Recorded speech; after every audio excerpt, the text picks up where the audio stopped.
Welcome to the Shanna Montana podcast, To Be Single or Not to Be. And this is a bonus episode. Tonight I am in Louisville, Kentucky. And if you didn't know, I reside in Nashville, Tennessee. And here I have my co-host for tonight, Miss Danielle. Did you hear in the background? So for tonight's bonus episode, we really want to dive into dead weight. Yes, ma'am. Woo. And what we mean by dead weight is really when you are with an individual, whether it's a man or a woman in either situation, and you realize that the situation just no longer benefits you. So dead weight can come in the form of you've outgrown one another, you've advanced far beyond where your partner is. It may come in the form of you just recognizing what you might have already known, that you were not supposed to be together in the first place, but you were with them out of convenience. So we're going to look at the different perspectives of it and just talk about it from there. So tell us, Danielle, what do you think, what is your perspective of dead weight? What does that mean to you? Ooh, you cuss on your podcast? I do. Okay. It's explicit. Okay. So my definition of dead weight is somebody who, or being attached to somebody. And this is not only a romantic relationship. This can be family, friends, all the above. Any type of relationship, romantic, non-romantic, platonic, all that. So making a conscious decision to end relationships that are no longer beneficial to you and what you're trying to accomplish. Absolutely. And being okay, recognizing it and not being stuck on. See, women, we be stuck on, I've invested so much time. I just invested so much time. Yes, we let 2 years turn into three turn into 4, and 5 turn into we at the altar at Mount Zion trying to figure out. How did I get here? Is it too late? Yeah. So, yeah, that's what dead weight is to me. It's just realizing that, I ain't gonna say I'm gonna keep it cute, that whoever you attached to, man, woman, boy, girl, cat, rat, dog, it ain't no, why we here? Why we doing this? And whatever has happened between y'all, it's beyond repair. Like, you could never go, it would never be the same. Yes, beyond repair. That's a good term. That's a good way to look at it. Yeah. So when we talk about dead weight, we want to think about how do you all think that people get into a relationship, they think it's going to work, or they hope that it's going to work, and then they realize that they are with dead weight. How do you think that happens? I think that happens because sometimes people go into things hoping that they will work out when they really know the reality that they are not. I remember my basketball coach used to always say in practice, don't hope the ball is going to go in. Don't hope. No, it's going to go in because you practiced to be there. So I think that sometimes we are mismatched with people for various reasons, and we hope that it's going to work out. And sometimes we hope that it's going to work out with seasonal people. So you're with a person who's supposed to be there for a season of your life, and for a reason of your life, and it's not a lifetime person. So that hope is eventually diminished, and it just doesn't work out. So that's one way it can be dead weight. Another way it can be is if you get into a relationship with a person and you are a person that's looking to grow in your life. You're looking to grow mentally, physically, emotionally, financially, spiritually, all those ways. And you're with a stagnant person. That person is okay with just going to work, having their 9 to 5. And this is a true testimony, because I've not only been True tea, sis. True tea. I just had a flashback. True tea. I've worked through my PTSD. Okay. So it's not just about being a witness, but it's about living it. A person that truly feels like I work this 9 to 5, I make, good or decent money. I come home, I eat, I play the video game, and I go to sleep. I piss and I go to sleep. And that's it. I start over. Yeah, and I do it again. Yeah, and see, women, we be like, he like to play the game when he get off work. That's all he like to do, play Fortnite. He don't read no books. But I can change that. No. You cannot date somebody's potential. Yes. You got to date that person for who and what the fuck they show you to be in right that now. current circumstance. Like right now. If all they want to do as you view them today is play the game, eat cheese sandwiches, they don't want to go out. Like if that's what they want to you travel, can't marry them for their potential. You gotta ask yourself, if this motherfucker never changed from this day forward, would I be satisfied with my end goal? If the answer to that is no, sis, run. Because these people, especially like we 30 plus, we seasoned. Yeah. Okay. Yeah. People are who they are. The habits that they've set up are permanent. Yeah. Bitch. The chances of you changing a motherfucker want to come home and watch ESPN, bitch, and go to his warehouse job, that's not going to change. That's who he is, my beloved. So, beloved, have you ever considered? I'm like, Ayala, have you ever considered the fact that this is who the fuck he is? Call a thing a thing. Yeah. Call a thing a thing. So, that is who they are. You cannot change are. that. So, if you've run up on that situation, and not saying, the thing is, I kind of talked about this in my snippet episode earlier. Sometimes there are things that you can work on with a person. Like, if a person goes to church, but you want them to go to church and Bible study, you can work on that. Yeah. If a person works for a company and they're a manager and you know that they have the ability to be a CEO, you can work on that. If there's a person that maybe reads a book a month and, does little things for growth, you can work on that. But if you are starting at the bare minimum. He agnostic, bitch. Yeah. He don't believe in God, ain't seen God. Ain't trying to go to Bible study church, ain't never been, don't own a suit. Yeah. You're probably not going to change that. If he don't own a suit, that's the key. Let him go. If he don't. And men, if a woman doesn't own a suit, let her go too. Release her into her destiny. That's what you have to do. Release people into their destiny. It's because okay. that's not with you. It's all right. It's okay. You have to recognize that. So that is definitely a sign. Another way that you can wind up with dead weight is signing up for something that you know you are not ready for. Ooh, come on. If you are not ready for a relationship, meaning that you are not ready to share your time, space, and energy with someone else, you don't need to share that. You don't need to involve somebody else in your foolishness. If you know that you still want to be in the streets, don't involve somebody else in your foolishness. If you know you want to live the single life, you want to do your thing, you want to be on your own time, on your own accord, don't involve somebody else in your foolishness. Yeah. That is how you wind up on Snap. On First 48. On CNBC. Breaking news. Yeah. Another way you end up with dead weight is not realizing and accepting when it's over. Woo! That's a whole nother episode. When you know it's time to let go and you don't want to let go. But yes, the universe, God, Allah, Buddha, whomever you believe in, will send you signs to be like, sis, this is it. Michael Jackson. Like, nothing, it's not going to get any better. But what we say, I'm going to give him one more chance. Yeah. Biggie, give me one more chance. Biggie, give me one more chance. This is not it. And baby, he take you on the ride of your life for that last chance. Yeah. So you know how many years I wasted in in purgatory. Yeah, baby, the fifth level of hell. Giving somebody one more chance after they haven't proven themselves on the second, third, fourth, fifth. Woo! Because we hold on to hope. We hold on to what could be. We hold on to potential. We hold on to time. We're holding on to all those things that we just talked about. I ain't trying to keep hope alive. And I'm not Rosa Parks. I'm not going to go to the back of the bus and wait for a movement to happen for you to come through and find yourself and think that I'm going to be right there waiting for you. I'm not doing it. We are past that. And these are gems that we are bringing to you all, whether you are 30 plus, 40 plus, or you 20 plus. If you're in your 20s, you really need to listen. Turn the volume up, sis. Listen. Because, baby, if I could get back 5 other years I invested in my 20s. If I would have known then what I know now. My God on today. Yeah, if I knew then what I know now. Okay. But you are right about that, about not wanting to move on, because I know I have been in situations where I felt like I was exhausted. I was tired. I was over it. But breaking up in heartbreak is so tough. It's not fun.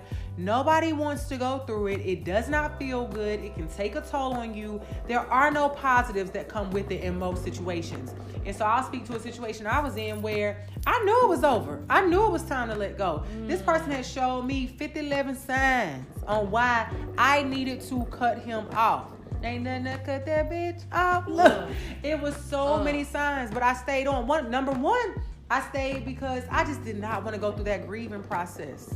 I've been through it before, and you all do know that a breakup, it's like losing a person. It's like losing a person. It's psychologically, mentally, and physically like experiencing a death.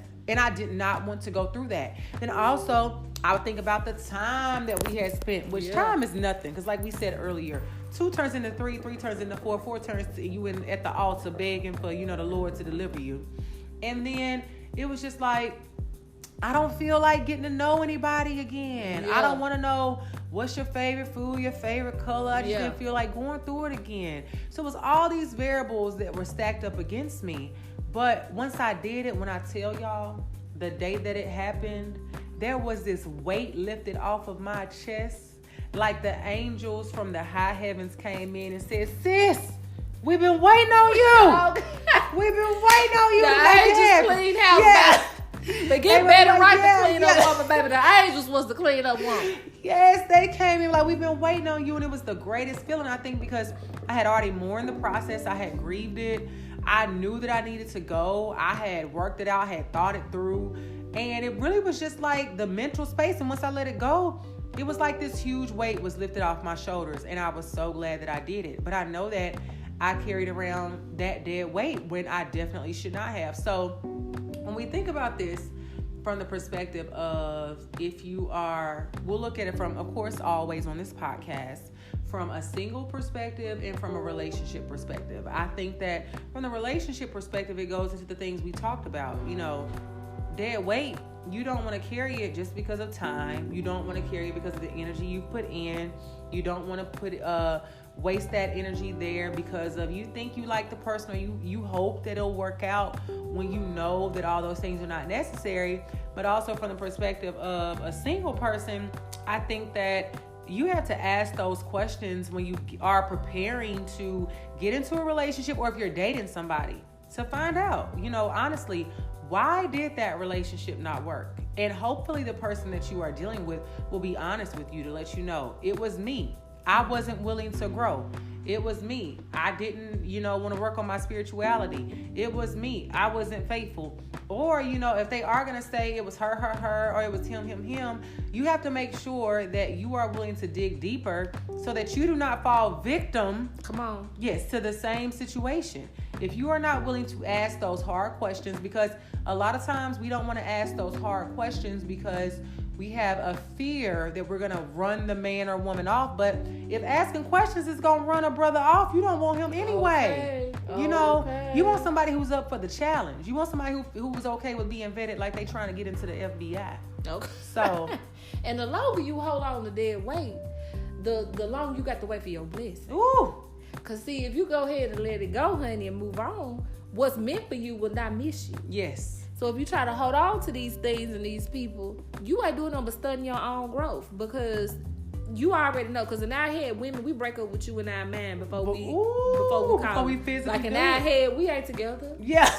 Like, you think you my boyfriend, but we ain't. You're like not. This relationship was done in my head 3 months ago. So by the time y'all get whiff of it, like, we been broke up 6 months. Yeah. And I think that's why with my breakup I was ready to do, because in my head I had broke up with him like 5 months before then. Come on. So you're right. By the time it got to the flesh, yeah. I was gone. I broke up with you in the spirit. Yeah. I broke up with you in the spirit. And when it produced in the flesh, you was shocked. Yeah. You didn't know I was here in my maturation. Yeah. But I had to show you. Yeah. Okay.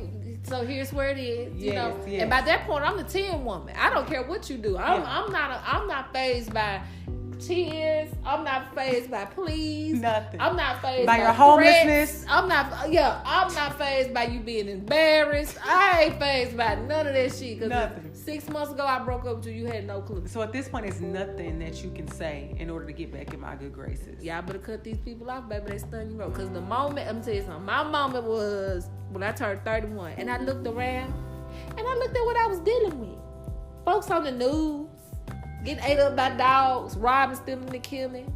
Then I had another man trying to win his way back into my life. I dare not trust him to go to the corner store to do whatever he said he was going to do. Why would I want to sign up to live with somebody who has a record as long as the Mississippi River? Or to sign up to be with a man that I can't trust to be outside of my presence, let alone in my presence? Because we'll get to the part where he was living a whole goddamn double life, honey. Yeah. So the man was cheating on my couch, honey, and I didn't even know. Yeah. Why would you sign up for a life of purgatory? Yeah. So the moment you make the decision to be like, fuck this, I'm out. Yeah. And you look at yourself like, oh, I'm too fly for this shit. Yeah. I ain't got to put up with this. Yeah. I can get a couple more use somewhere else. Like, it's nothing. Like, nothing. I can get, it's like a pack of Coronas. Yeah. Like, I drink one, put it back, throw the bottle. It's another one. Yeah, It's like a yeah, bus. Every 15 minutes, one is coming. Like, I don't have to deal with this. Yeah. And once men figure out that you know that you don't have to deal with this, they'll either ship up or they'll, get the hell out. They'll shape up and ship out. And most times you want them to get out because even if they shape up for a little while because it's not true to who they are, it's not going to last. They're going to show you a character. They're going to put on, the representative is going to show back up. Like a lot of times how they do in the beginning. But if it's not true to who they are, it's not going to last. Because you can't fake it. You can't, if it's not from the heart, it's not going to reach the heart because you can't fake, if you are a dog ass person to your core, you're going to be a dog ass person. You might act right for 2 weeks. Yeah. But then 2 weeks later, we back to where we were. I'm back wondering if you're going to do what you said you was going to do. You made all these promises that you can't keep because it's not in your heart to do it. It's not in your character. And I can't convince you. I can't convince you to do anything. Like, if Beyonce couldn't convince Jay-Z to keep his peck in his pants, what make you think you convince you got a goal? Okay, my broke ass. I know Beyonce can't make Jay-Z. You got a gold man between your legs to make somebody change their mind, honey. Not at Nothing. all. That pussy don't got that power. So, like that. hello, because if it did, some of these niggas will be on leashes right now. Okay, trust and believe. So it's nothing a person like that. It's nothing you can do because to their core, they're just not good people. Good people. They haven't. They are not in the place. They haven't developed the character skills. It's huge on character. I tell people that all the time. Come on. Character is everything. Whether it comes to honesty, integrity, loyalty, all of those things. It comes down to who you are as a person. What do you do when I'm not watching you? Because I'm not going to watch you if we are in a relationship. And that comes down to like life skills. What I'm not trying to be in survival mode in my relationship. I want to thrive, not survive. So it's like when it comes down to those things, if you're dealing with a person that's just not honest, they're not loyal, they're not faithful, they're not fair, they're not understanding, all those things, you cannot make them become that person. And I believe that sometimes those people never become those people because I've had friends who told me that, I don't want to leave him alone right now because he might become this. Sis, y'all are 40 plus. If he has not become that, if he's not, because he's not going to do it. And if he does, you don't even want that shit anyway. Yeah. Because it took him 20 years to do it. This narrative of like, we have to suffer and go through all of these things in order to earn a man's loyalty and respect. Why I gotta do that?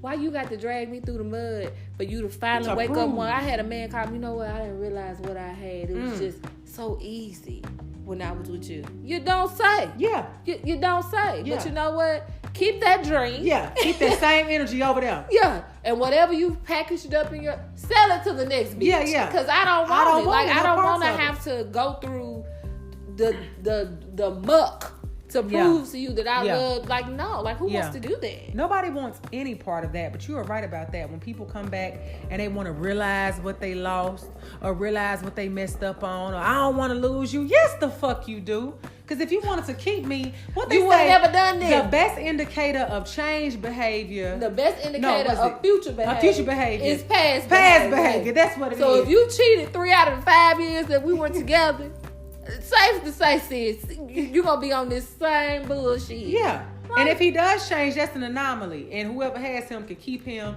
and y'all can figure that out. Because if he was supposed to do that for you, he would have did it. He wouldn't have had to drag you. Yeah. He wouldn't have had to drag you. See, I'm not here to be drugged. Not at all. And you're right. That suffering mentality. We think that if I can be with a man, got it together, and I was just waiting on him. I don't have to wait. No. I want somebody that's ready when I get with him. I cherish myself.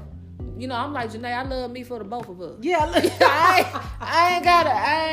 You have to. I don't need you trying to prove your love by doing some fuck shit. Then you got to come back and apologize and try to prove to me why I should give you another chance when I did nothing but be the woman that I promised to be. Yeah. And you promised to be this man that you knew you were not capable of. But that comes down to also as women, we have to make sure that we vet these men to know that, 3 months of this escapade out here, living our best lives, we going out, we having a good time, we traveling, this and that and the third. but you look up most times these days representatives show themselves from 6 months to about a year. You gotta give it time. Don't be so quick to hop on board, so quick to say I want this title, so quick to be your girlfriend. You done moved in. No. We're courting. Yeah, doing wifely deeds, honey, for somebody who ain't studying you. I just had a conversation with one of my girlfriends, and I told her, I said, I don't want to meet no nigga's mama no time soon, because that's the new thing I want y'all to know. It used to be I met his mom. These days the dude's mama be on board too. Yeah, she done met A, B. Yeah, A, B, and C. Yeah. So I don't want to meet your mom. I don't want to do none of that. That ain't special though, Bob. It's not. It's take the specialness has been gone. removed. So I don't want that. I don't want to meet your family is not special. I need to go through enough with you. It may not go through enough like negative things, but I need to have spent enough time with you, earned enough trust, honesty, all those things where I respect you. I want to be with you to the point where I'm like, okay, I'm ready to meet your family. Yeah. You don't need to make that decision. So in 2019, we're changing the rules when it comes to that.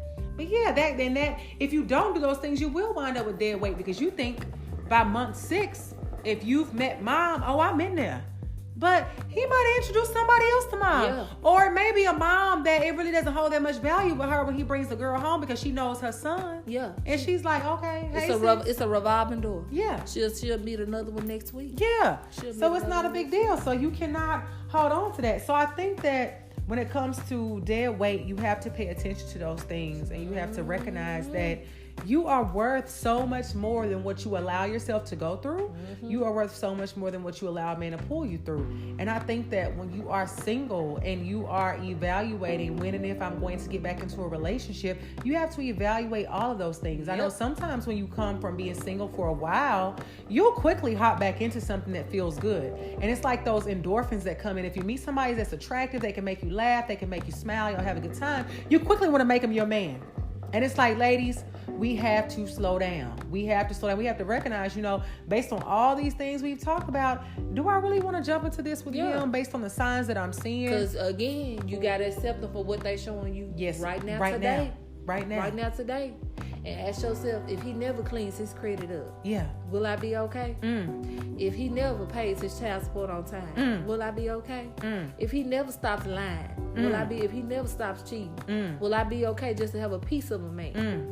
And we don't want a piece of a man, not at all. Okay. So you look at it from that perspective, and then you also look at it from the perspective if you are already in a relationship and these things have come up.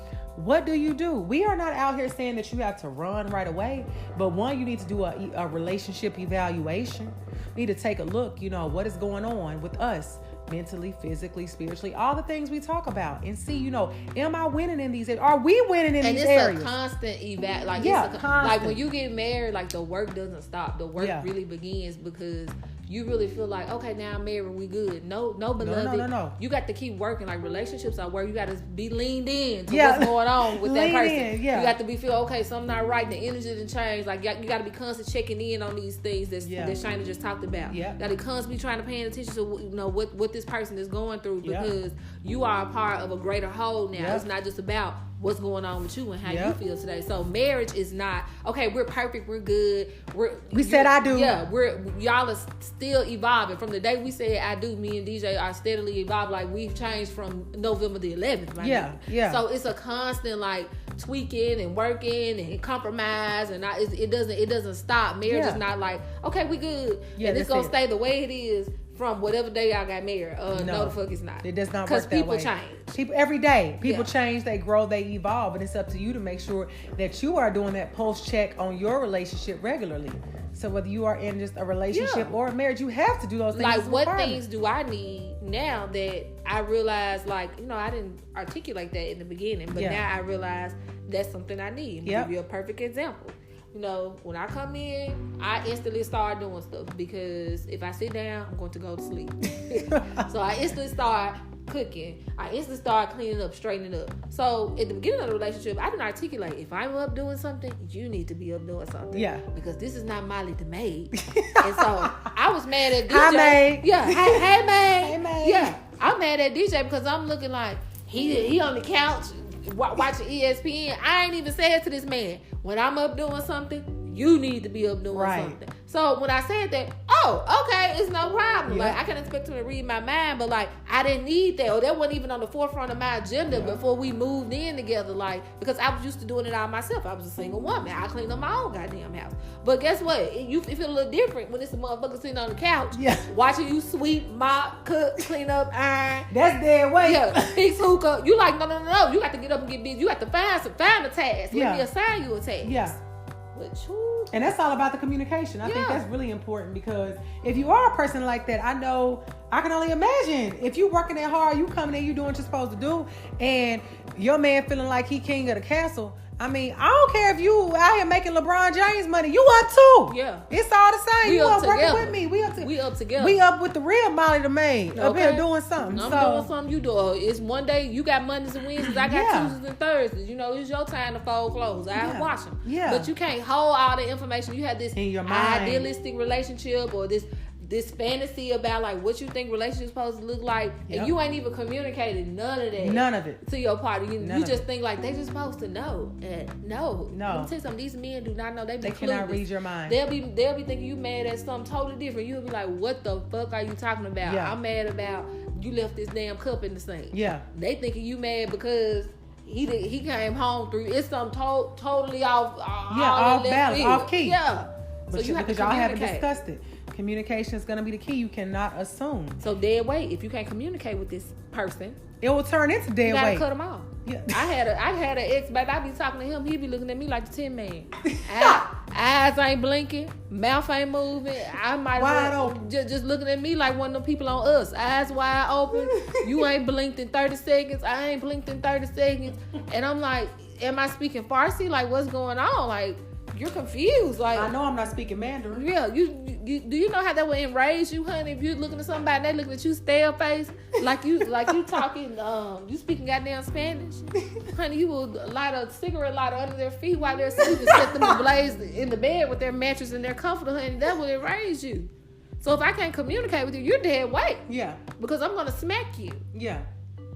All the things that are, when you think about what we're going to talk about again in the future about non-negotiables. If you have a list of non-negotiables and the people are not meeting that and you're communicating that, because again, you cannot expect anybody to read your mind. But if you're communicating that and they are not trying to make any changes or trying to accommodate that, that is what turns into dead weight. Yep. And that is what you do not want. Yep. And you will kill someone. You'll be snarled up every day at work looking like you've been sucking on lemons for 3 weeks. Yeah. People looking at you like, what's wrong with you? Your disposition all off. Because what you really need to say to your partner, you can't even say it because you don't even know if he's not a communicator, he's going to be blinking and looking at you like a scarecrow, and you're going to be looking back at him, snapping your fingers trying to see if this nigga conscious. Honey, been there, done that, got the t-shirt. You don't want to do that. No part of that. Or the communication where it's like, I don't want to talk about that right now. Woo! Oh, well, when do you want to talk about it? Yeah, let me get on your calendar. Yeah. When is there a time to talk about it? Or when I'm standing over your body with this axe. With this machete. Or you need 5 or 6 days to process. No, you're trying to build your case. No. You're trying to build your case. No. You will not take days. Because let me tell y'all something. I read the book, Men Are From Mars, Women Are From Venus, and I agree with some things in it. But one thing I do not agree with in that book is how men are allowed to go into their cave or their manhole and take days to process things. And as a woman, we should just wait until they come out and be ready and willing to talk to them about it when they come out. No. Who? In what world? I think in my 20-something-year-old world, I thought maybe that was okay, and I experienced that bullshit with somebody who was incapable of communicating properly. Me too. Hashtag me too. Yeah, but I think that I know now, it's no way that's acceptable. I am not going to sign up for anything, marriage, dating, relationship, whatever, if you are not able and willing to have a clear and concise communication with me about a topic. Now, I get if something happens and things get heated and you need a break, you need 30 minutes, an hour, we got to take a time out. But you are not taking days to come and talk to me about something, or walking around this house for days and feeling like you cannot talk to me. Like, that is not what is going to happen. Yeah. So I think when it comes to that and making sure that you don't allow communication to be a part of the dead weight process, you have to make sure that it's a priority. I think that when it comes to dead weight, communication is going to be key. You have to communicate what it is that you want in a relationship. You have to be able to communicate if things are not working in a relationship. You have to be able to communicate if things need to go in a different direction in a relationship. I think that is key in a lot of things that we talk about. If you can't open your mouth, they say use what you got to get what you want. Yeah. You got to be able to open your mouth. My husband say use your words. He walking around here frustrated. Use your words. Look, all words matter. Okay. Look, so you have to be able to communicate it that way. So I think that with the dead weight situation, if you are in the single lane, you have to think about all those things. Think about the prospects that you come across. You don't want to walk into a situation that is going to turn into dead weight because you made a decision not to do your homework, or you made a decision to jump into a relationship too eagerly because you were lonely. You made a decision to jump into a relationship with somebody because you thought you liked them the first 30, 60 days, and that's just like the natural endorphins in your body working. It's almost like what they say, like a drug. When you first like somebody, how it activates your mind. And then that shit wear off. It's like when you smoke weed and you ain't had no come more. Off that high. You like, oh wow. Yeah, you back to life. Back to reality. Look, he ain't got no job. He can always hang out with me. Why? No, because he ain't got no job. Yeah. You come back off that high in 6 months. You trying to figure out what happened. How did I get here? Yeah, I'm pregnant. How do I have a baby? Yeah, and he ain't got no job. How did you get here? Yeah. Nobody's supposed to be here. Okay. You're not supposed to be here, sis. Okay. So you have to. You have to evaluate those things. So the thing is, do not sign up for dead weight. I think that I have lived and I have learned enough. And I just recommend that people my age or older learn from it, and younger especially. If things that I know now, if I known in my 20s, I don't know if I'd have made different decisions. Sometimes you have to learn through experience. But I think that right now you can take those things and understand that I don't want to do the same things that I kept doing in the past, or I just don't want to sign up for the bullshit. And that's, I think, what we do. We see the signs, we know, and then we still sign up for it. But we ignore them. We do. We say because we hope. Change them. What we talk about, we out there hoping the basketball gonna go in. You out here like Jesse Jackson. Keep hope alive. Oh, you out here with like Jussie Smollett hoping them charges get dropped. Yeah. He got lucky. They did get dropped. You got to accept dead weight for what it presented itself as, honey. And let it go. And if you're in a relationship, and sis, I'm sorry, if you after what we talked about, you realize you holding on to a nigga that's dead weight, or if it's a man, you just realize you holding on to a dead weight as a woman. Either way, if this episode has caused you to have an epiphany, join the 12-step program. Take the necessary steps to get out. Yeah, DWA. Get out, sis. Get out. You have to take the necessary steps. So with this episode, we want you to think about when it comes to dead weight, don't be a victim of it. If you're single, think about those things before you sign up for a relationship. You don't want to become a victim of dead weight. You don't want to fall into something that's not necessary.